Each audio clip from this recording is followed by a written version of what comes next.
భార్యాభర్తల మధ్య జరిగిన ఓ గొడవ ఏకంగా ఓ నిండు ప్రాణాన్ని బలితీసింది. మరో ఇద్దరి ప్రాణాల మీదకి తెచ్చింది. ఈ సంఘటన నంద్యాల జిల్లాలో చోటు చేసుకుంది.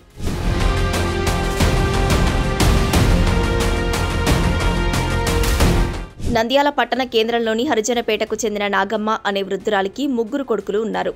రెండో కొడుకు మధు, ఆయన భార్య మహాలక్ష్మి సోమవారం రాత్రి గొడవ పడ్డారు. వీరికి నచ్చజెప్పేందుకు వెళ్లిన నాగమ్మపై ఆమె కోడలు మహాలక్ష్మి, ఆమె తమ్ముడు రాజు దాడికి పాల్పడ్డారు. దీంతో నాగమ్మ పెద్ద కొడుకు వారిపై సీరియస్ అయ్యాడు. తన తల్లి నాగమ్మను ఎందుకు కొట్టారని ప్రశ్నించాడు. ఈ క్రమంలో అతనిపై కూడా విచక్షణారహితంగా కత్తితో దాడి చేశారు. ఈ దాడిలో నాగమ్మ పెద్ద కొడుకు అక్కడికక్కడే మరణించాడు. అడ్డు వెళ్లిన అతడి స్నేహితుడు సురేష్పై కూడా కత్తితో దాడి చేశారు. అతడు ప్రాణాపాయ స్థితిలో నంద్యాల ప్రభుత్వ ఆసుపత్రిలో చికిత్స పొందుతున్నాడు.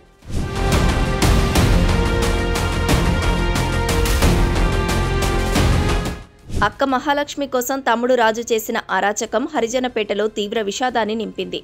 అక్క, బావ గొడవ పడుతుంటే విచక్షణ కోల్పోయి అడ్డు వచ్చిన వారిని కత్తితో దాడి చేసి తీవ్రంగా గాయపరిచాడు. ఈ ఘటనలో గాయపడిన నాగమ్మ పరిస్థితి కూడా ఆందోళనకరంగా ఉంది. అయితే రాత్రి జరిగిన ఘర్షణలో తమపై దాడికి పాల్పడటానికి కారకులు మీరే అంటూ నాగమ్మ బంధువులు మహాలక్ష్మి ఇంట్లోని సామాన్లను ధ్వంసం చేసి బైక్కు నిప్పు పెట్టారు. ఈ ఘటనతో హరిజనపేటలో తీవ్ర ఉద్రిక్తత వాతావరణం నెలకొంది. పోలీసులు ముందస్తుగా గట్టి భద్రతా ఏర్పాట్లు చేశారు. ఈ విషయం తెలుసుకున్న నంద్యాల అడిషనల్ ఎస్పీ జావలి దర్యాప్తు చేపట్టారు.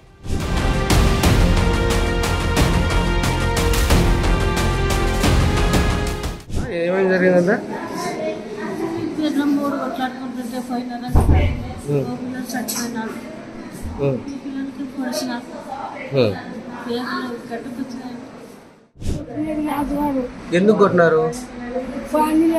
బాగా కొట్టుకుంటాను అంటే వాళ్ళు ఎప్పుడు అడ్డం వచ్చి కొట్టినాడు. నేను పడిపోయినా